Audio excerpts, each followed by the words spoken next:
Le black metal, tel qu'on le connaît aujourd'hui, est un sous-genre du heavy metal particulièrement atmosphérique et mélancolique. Mais avant d'être ce qu'il est aujourd'hui, le black metal a énormément évolué. Et vous vous doutez bien que ce genre a été créé par un groupe, non? Eh bien, c'est un peu plus compliqué que ça. Car voyez-vous, il est difficile de savoir qui a, pour sûr, inventé le black metal. Et c'est tout simplement parce qu'il n'est pas originaire d'un seul groupe. Non. Le black metal a été inventé sur une plutôt longue période.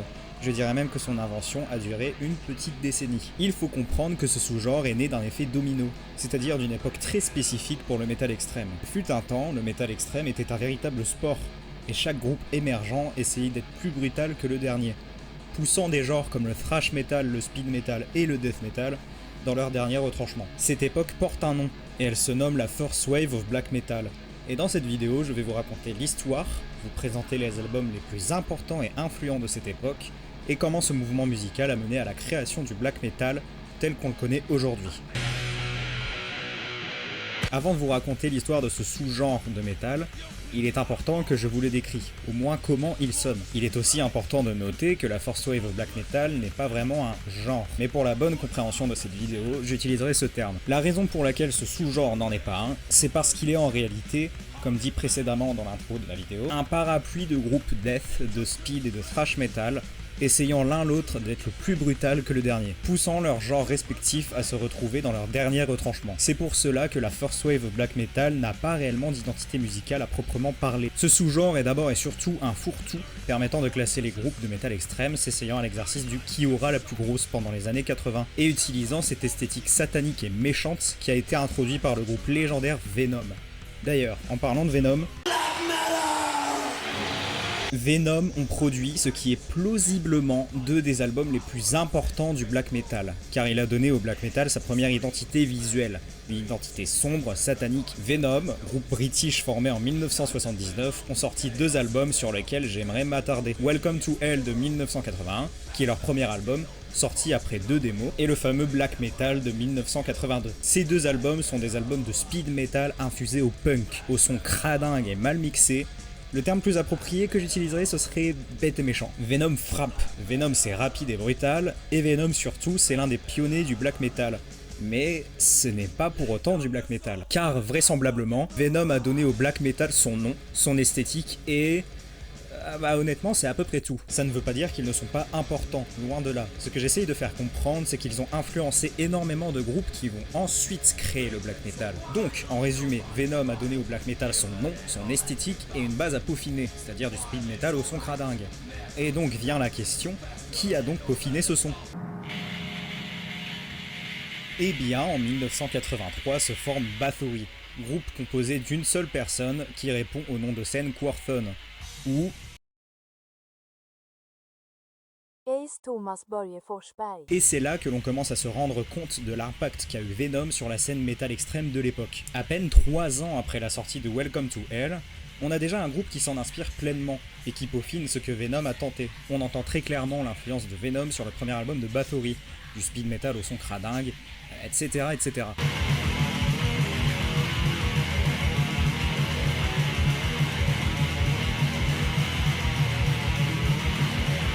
Mais avec une subtilité encore plus brutale que ce que Venom avait à nous proposer. Sauf qu'ici, Bathory nous livre une différence de taille, c'est-à-dire la voix.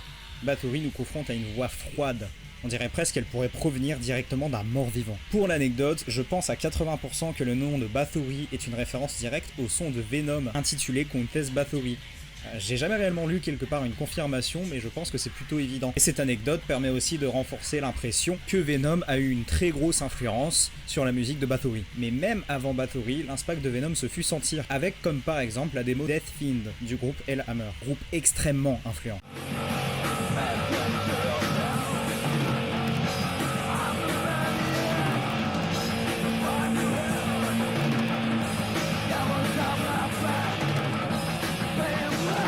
Quelques temps après Hellhammer, c'est au tour de Celtic Frost de se former, en 1984. La même année sort Morbid Tales, leur premier EP. D'ailleurs, le type qui a chanté sur Death Fiend et qui a joué la guitare est un des membres fondateurs de Celtic Frost, c'est-à-dire le grand Tom G. Warrior. Également, en 1984, sort The Return de Bathory, qui ressemble déjà un peu plus au black metal que l'on connaît aujourd'hui. Quorthon incorpore dans cet album une atmosphère un peu plus sombre et pesante, contrastant au speed metal infusé au punk de leur album éponyme.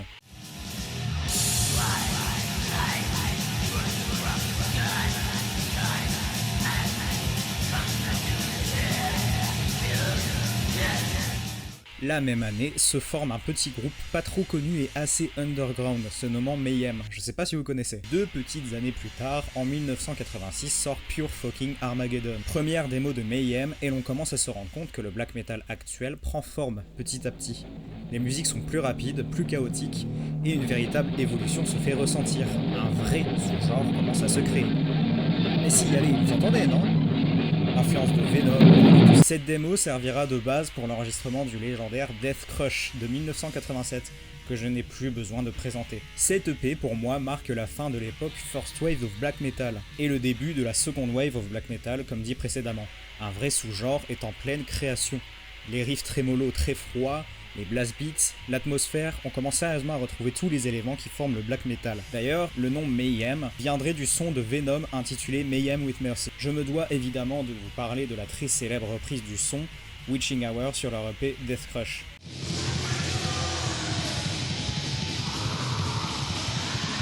Je vous raconte ces 2 anecdotes pour la simple et bonne raison pour vous prouver encore une fois à quel point Venom a eu un impact sur certains groupes qui ont été par la suite extrêmement influents au black metal. Le même mois que la sortie de Death Crush sort Inri de Sarcophago, et je trouve que ces 2 projets sonnent relativement similaires.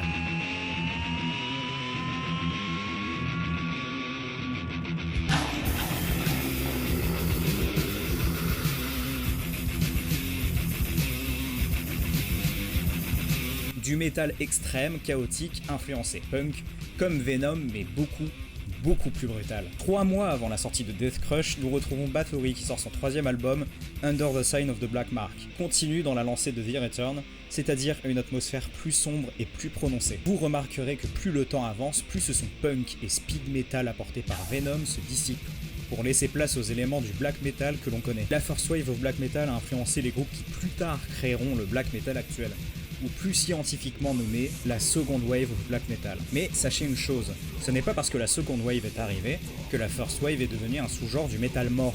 Par là, j'entends un sous-genre qui ne contient plus aucun groupe actif. Plusieurs noms me viennent en tête.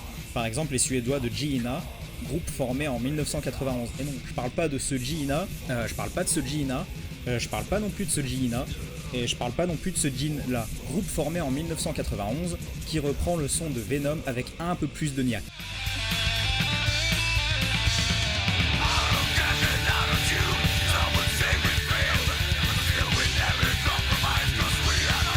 Également me vient en tête Sabbath, groupe originaire du Japon, formé en 83 tout de même, qui continue à l'heure actuelle de sortir de nouveaux albums, le dernier datant de 2024, Sabbaticult. Ou encore, plus récemment, nous avons eu Midnight, projet américain formé en 2003 qui, une fois de plus, s'inspire du son de Venom.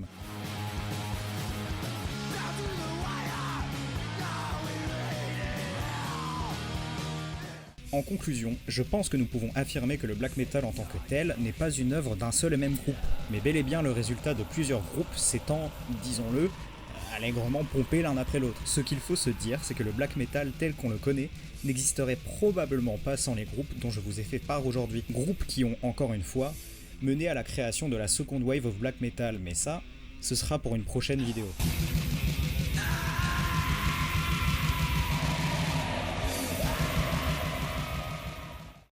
Bon, j'espère que cette vidéo vous aura plu, c'est la première que je fais sur cette chaîne. Si vous avez des critiques à me faire part, n'hésitez pas, c'est la première vidéo de ma vie que je fais dans ce style-là, un peu essai vidéo. J'ai également voulu aborder le thème de la First Wave, parce que pour commencer un peu ces chroniques sur le black metal, j'ai voulu parler vraiment par le fondement du black metal. J'ai réalisé ces vidéos à l'aide de quelques sources, mais d'abord et surtout sur ma connaissance personnelle. Donc si j'ai fait de la mésinformation, n'hésitez pas à me le dire en commentaire. Ou si j'ai oublié plusieurs acteurs plutôt importants de la scène, ce qui est probablement possible, n'hésitez pas aussi à m'en faire part en commentaire. En tout cas, j'espère que cette vidéo vous aura plu et... le mot de la fin... le mot de la fin... Complet. Le mot de la fin est complet.